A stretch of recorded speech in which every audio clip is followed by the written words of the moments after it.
de los diseños que utilizamos en la investigación clínica o en la investigación biomédica. En este caso es investigación clínica porque el ensayo clínico es, por antonomasia, el diseño experimental en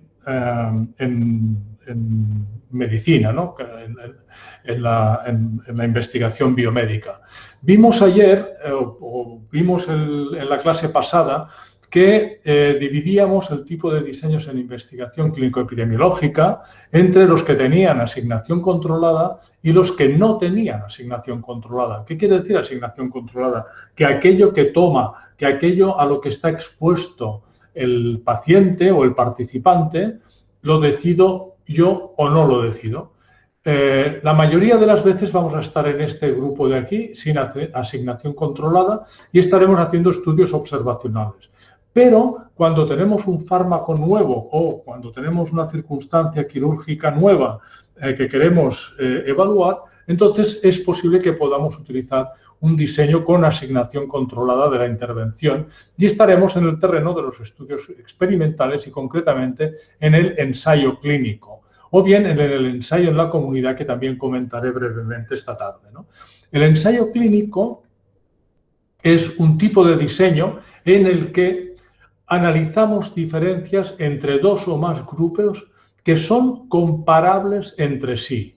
Son grupos de personas que son comparables, que tienen una edad parecida, que tienen una proporción de hombres y mujeres parecida, que tienen una proporción de comorbilidades parecida, etc. Y lo que hacemos es hacer esta comparación de diferencias, ¿no? Comparando el efecto de distintas intervenciones que pueden recibir estos individuos, ¿no? Que pueden ser 2, pueden ser 3, pueden ser más, las podemos combinar, pueden ser individuales, ¿de acuerdo? Este es el concepto básico que hay en el método experimental. Entonces, ¿cuándo son dos o más grupos comparables? Pues cuando poseen características semejantes en los factores ajenos a la intervención, como os decía hace un momento.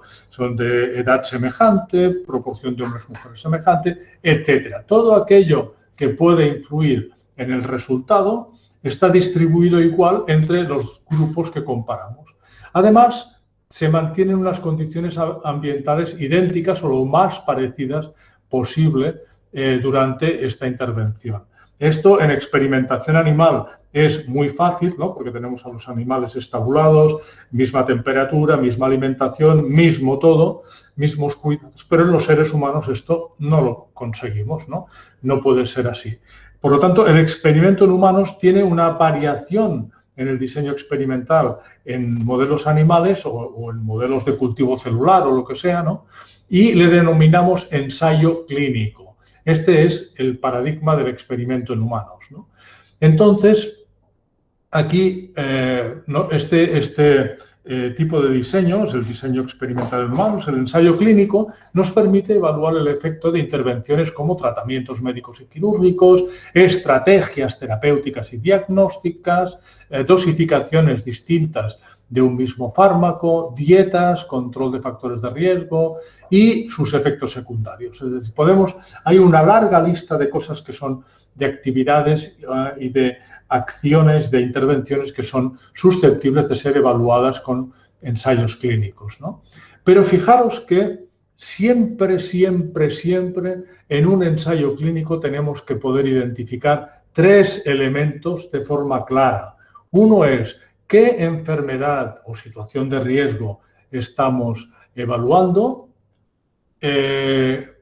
cuál es la intervención o tratamiento que estamos evaluando y qué acontecimientos de interés o medida del resultado estamos utilizando.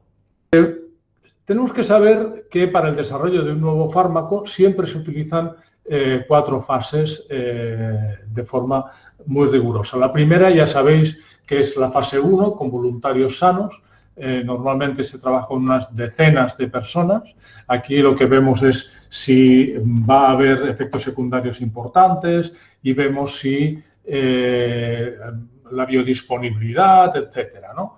Entonces, cuando esto ha pasado, esto no siempre es posible, porque evidentemente los quimioterápicos, por ejemplo, no se pueden dar en voluntarios sanos, pero se buscan pacientes en los que ya se pueda utilizar esto por razones terapéuticas, ¿no?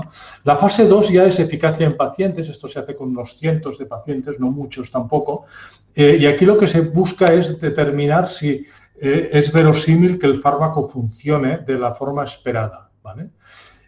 Y luego, una vez se ha demostrado que sí que funciona, que hay no tiene por qué ser estadísticamente significativa la mejora, pero sí tiene que estar orientada. Entonces, ya pasamos a las fases con grupo control. En la fase 3 ya tenemos gente tratada versus controles que llevan lo mejor que se le puede dar a un paciente, ¿no? Y aquí ya estamos hablando generalmente de miles de pacientes para tener un poder estadístico, que lo veremos en su día, suficiente, ¿vale? Y finalmente tenemos la fase 4, que es lo mismo, tratados versus control, o bien a veces se hace simplemente en personas tratadas, y aquí lo que se hace es utilizar fármacos comercializados y generalmente el objetivo de las fases 4 es detectar efectos secundarios muy infrecuentes, ¿no? Serían ejercicios de fármacovigilancia. El ensayo clínico tiene una forma para medir su eficacia. Esta eficacia veremos que se mide con un riesgo relativo o con un hazard ratio, pero el fundamento que hay en la medida de la eficacia es que el diseño nos permite comparar un grupo no tratado y un grupo tratado a lo largo del tiempo. Es decir, esperamos un tiempo a que sucedan acontecimientos o no. Entonces, nuestra esperanza es que el grupo tratado tendrá menos acontecimientos que el no tratado, por razones obvias, ¿no? Por lo tanto, la mayor parte de no tratados, evidentemente, pueden no desarrollar el acontecimiento, pero habrá una proporción mayor de tratados de no tratados que de tratados que sí lo desarrollen. Este es el fundamento que nos permitirá calcular el riesgo relativo. Volveré a algo así. ¿Cuál es el método que utilizamos para asegurarnos de que para asegurarnos de la comparabilidad de los grupos? Imaginemos el caso más simple con dos tratamientos, ¿no?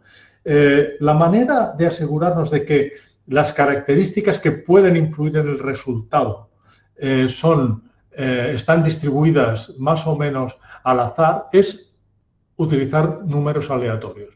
Es decir, cuando llega el primer paciente, le aleatorizamos a un tratamiento, sea el A o sea el B, ¿de acuerdo? Es en el caso más simple de que haya dos, ¿no?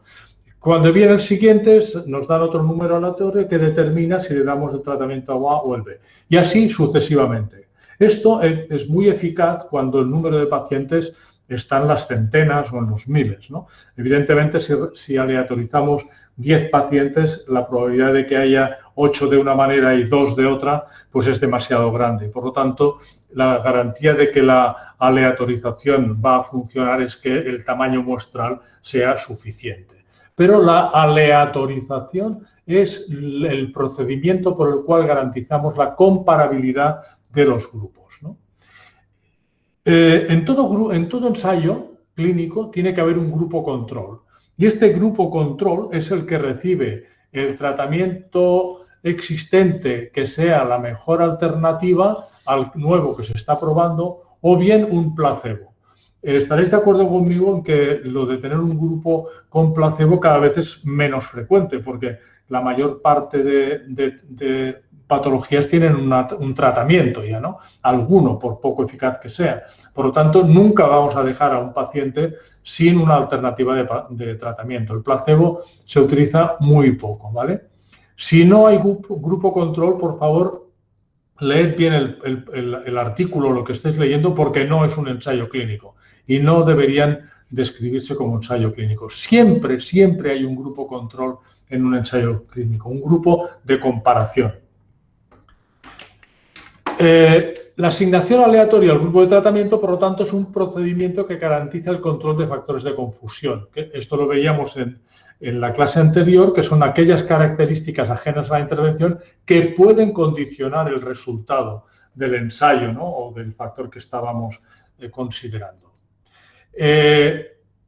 Y por lo tanto es muy importante que este procedimiento se oculte debidamente, es decir, que el que tiene que dar el tratamiento no sepa qué va a dar al siguiente paciente hasta que sea asignado. Por lo tanto, lo que normalmente hacemos es ocultar la secuencia de aleatorización.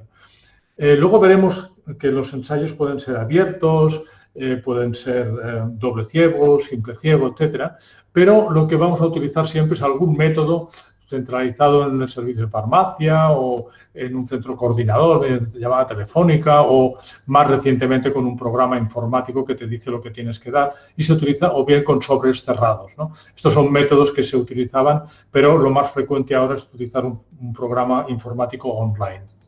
En cualquier caso, en todo ensayo clínico hay 3 protagonistas, incluso puede haber hasta 4, ¿no? Pero en realidad tenemos al paciente o el participante, el médico que prescribe, el médico que evalúa y a veces también incluso el que analiza los datos se le considera también un protagonista, ¿no?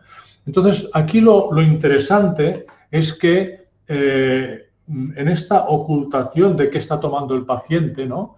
En la secuencia, también le suplementemos esta garantía de que la mayor parte de los protagonistas ignoren qué es lo que está tomando el paciente, ¿no? Una cosa es la secuencia, pero otra cosa también de randomización, pero la otra cosa también es saber qué está tomando el paciente, ¿no? Qué le hemos dado o qué se le está haciendo, ¿no? Y para esto utilizamos el enmascaramiento o cegamiento. De esta forma nos aseguramos que el conocimiento sobre los tratamientos administrados durante el ensayo lo sabe el mínimo de gente imprescindible, ¿no? Paciente, médico y evaluador de resultados. De tal manera que podemos tener un ciego simple si el paciente o el médico o el evaluador conocen lo que ha tomado el paciente. Cualquiera de los 3, pero que sea solo uno puede no saberlo, ¿no? A veces, yo qué sé, imagínate un fármaco que tiñe la orina de color verde, ¿no? Claro, el paciente puede estar sabiendo que está tomando el fármaco porque se le tiñe la orina de color verde, pero el médico a lo mejor no sabe esta circunstancia y por lo tanto puede seguir ignorando qué ha recibido el paciente en el procedimiento de aleatorización. Pero también puede ser que paciente y médico lo sepan, pero sea el que evalúa al final del estudio, otro médico, el resultado, ¿no? Si este es ciego y nadie le dice de qué color orinaba el paciente, pues probablemente no sabrá qué es lo que tomaba y podrá hacer una evaluación más objetiva. Si 2 de los protagonistas no saben qué es lo que está tomando el paciente, ya sea paciente y médico, que es lo habitual, el paciente y el evaluador, que también podría ser, y el médico y el evaluador, pues hablamos de doble ciego, ¿no? El enmascaramiento es doble. ¿Cuándo puede ser que el paciente y el evaluador sean los únicos que saben el procedimiento? Pues en un procedimiento quirúrgico, por ejemplo, ¿no? El que ha hecho la intervención sabe lo que ha hecho, pero el evaluador puede ser ciego a eso y evaluar cuál es el resultado, ¿no? Y luego hablamos del triple ciego, que obviamente es la circunstancia ideal cuando ni el paciente, ni el médico, ni el evaluador conocen qué es lo que está tomando el paciente. Y en estas circunstancias vamos a ver cómo medimos el efecto en un ensayo clínico, ¿no?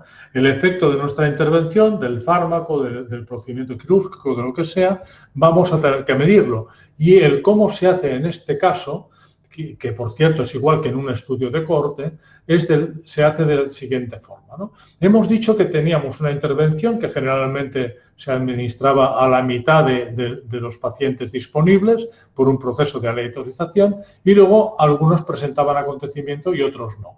vamos a ver, los que no llevaban la intervención pues tienen 2 acontecimientos, el que sí la llevaba tiene 1 y el resto no ha tenido acontecimientos. Claro, si vamos a ver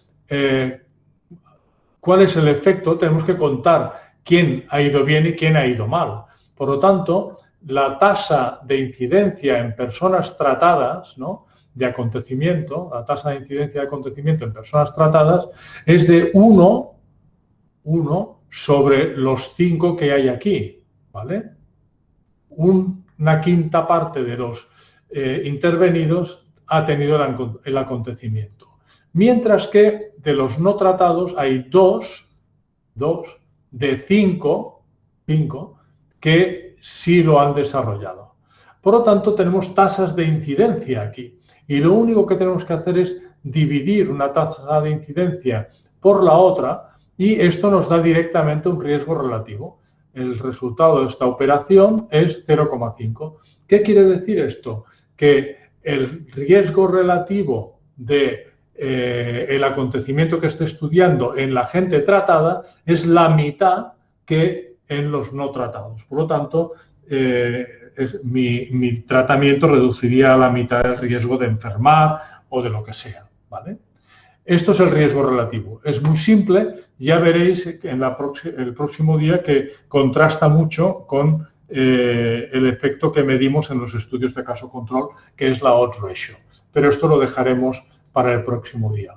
Del efecto placebo solo un par de palabras. El placebo es una sustancia o procedimiento que simula el del tratamiento o del procedimiento activo, pero que no tiene efecto alguno y está basado en el efecto que tiene sobre la analgesia.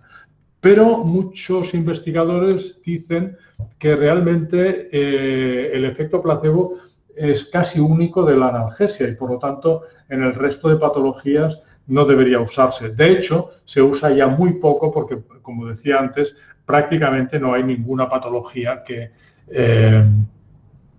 no tenga un tratamiento por poco efectivo que sea. Entonces, sobre cómo muestreamos, que este es otro factor, ¿no? Imaginemos que para una enfermedad tenemos disponible pues, una base de datos y podemos citar a los pacientes.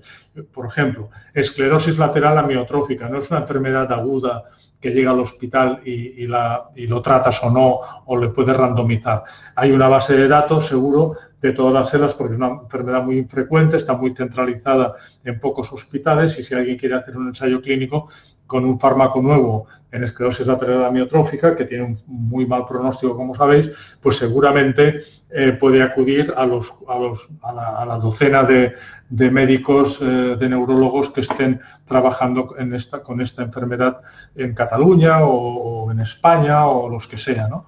Y entonces organizar un ensayo clínico convocando a estos pacientes pues, para el ensayo clínico.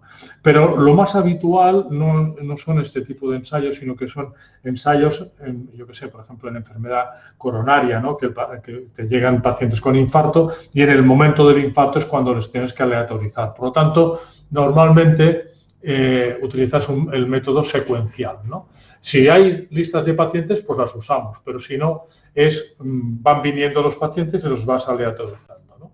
A veces puedes estratificar por cuotas, que esto es algo que veíamos el primer día que era un método un poco para aliviar los sesgos, ¿no? Pero que a su vez introducía un pequeño sesgo también en el sentido de que perdías representatividad, ¿no? Pero en general es secuencial.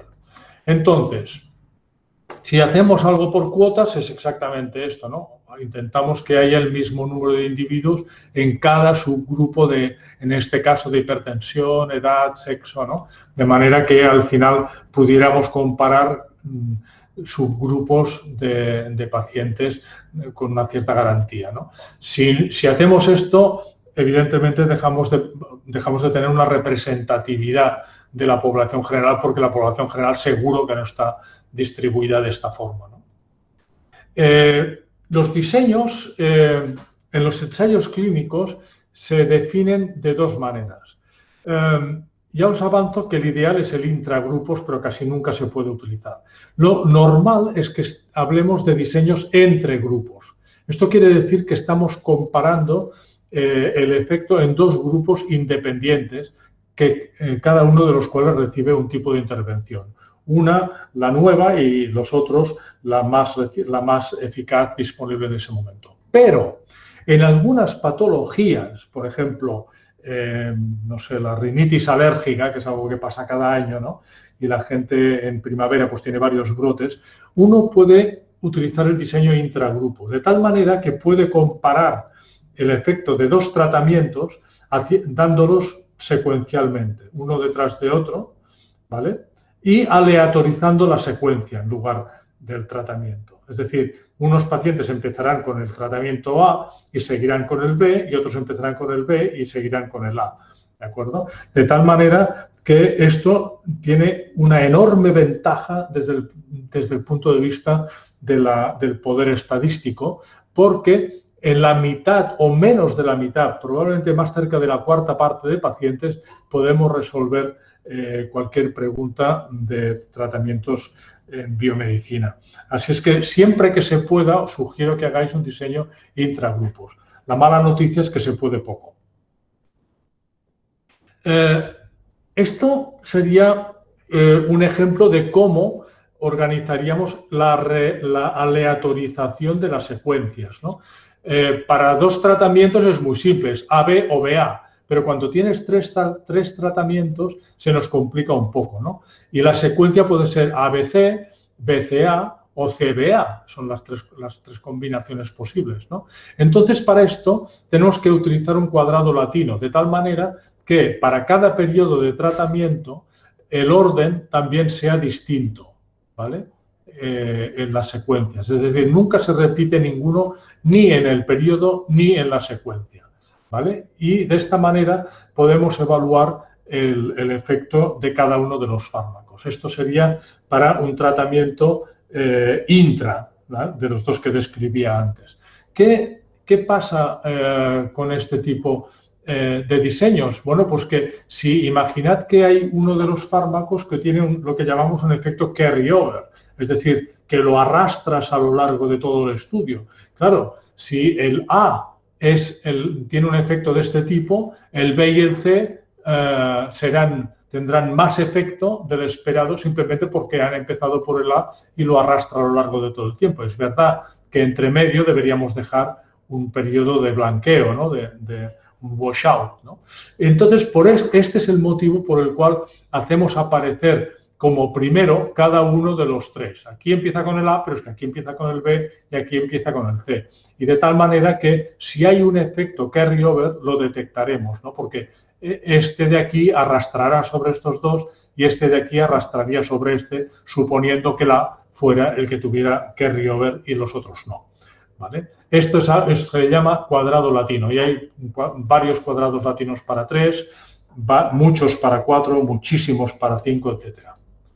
Muy bien, la validez de un ensayo clínico depende de dos elementos, ¿no? De hasta qué punto medimos lo que pretendemos medir, es decir, nuestras medidas de laboratorio, etcétera, estén bien afinadas, y hasta qué punto podemos extrapolar nuestros resultados a otros entornos que no sea el nuestro, en el que hemos hecho el estudio, ¿no? Esto es importante tenerlo en cuenta, porque en todo diseño de este tipo de estudios hay que diseñarlo con mucho cuidado para que no haya sesgos de ningún tipo. Los sesgos los vimos en la clase pasada. Esta diapositiva va dedicada a uno de nuestros proyectos, porque realmente lo que propone me ha parecido entender que es exactamente esto, ¿no? Es un ensayo clínico factorial para dos tratamientos. ¿Qué significa esto? Este es un estudio también muy interesante porque nos permite saber en un mismo ensayo qué combinación de tratamientos es el mejor comparados con no tratar, ¿no? Entonces, aquí tenemos el tratamiento B, aquí tenemos el tratamiento A y aquí tenemos las dos posibilidades. O sea, puedes tener el tratamiento B o el placebo de B, aquí puedes tener el tratamiento A o el placebo de A. de tal manera que los que reciben 2 placebos serían el grupo control que no recibe ningún tratamiento activo, ¿no? Y tienes las otras 3 combinaciones, B solo, A solo y A más B. Esto se utiliza mucho en antibióticos, en infecciones graves, ¿no? Y permite responder a la pregunta si combinar 2 antibióticos es mejor que dar uno solo por separado, ¿vale? Entonces me vais a decir, hombre, pues a lo mejor no es ético dar placebo de antibiótico a 2 personas, obviamente. Entonces estaremos hablando de un diseño factorial para 2 tratamientos incompleto, diseño factorial incompleto, porque quitaríamos esta casilla de aquí y solo estaríamos dando A más B, B o A. 2 palabras muy rápidas para los ensayos en la comunidad. Normalmente se abordan enfermedades crónicas como caries, bocio endémico, enfermedades cardiovasculares, osteoporosis, reumáticas, que pueden ser abordadas colectivamente. Por ejemplo, las caries se pueden abordar añadiendo flúor a las aguas, el bocio endémico pues añadiendo algo de yodo en algunos alimentos o sal yodada, ¿no? Las cardiovasculares se pueden pues intervenir conjuntamente en una población, pues poniendo a disposición de esta población pues una serie de instrumentos para hacer ejercicio o para hacer talleres para comer bien o para alimentarse bien, etcétera, ¿no? Lo mismo para osteoporosis, se pueden organizar pues actividades que sirvan para colectivamente pues para mejorar pues la deambulación, etcétera, ¿no? La intervención se suele realizar sobre factores de riesgo y la diferencia es que la unidad de evaluación es la comunidad, un grupo de humanos, ¿no? Y no el individuo. Por lo tanto, lo que estamos haciendo es mirar tasas de incidencia acumulada y compararlas. Entonces, generalmente esto se hace comparando ciudades o poblaciones, ¿no? En una hago esto, en la otra no, y al cabo de un tiempo veo cómo evoluciona la tasa de incidencia de infarto de miocardio o la tasa de caries por habitante o lo que sea, ¿no? O sea, pasamos de la unidad individuo a la unidad comunidad.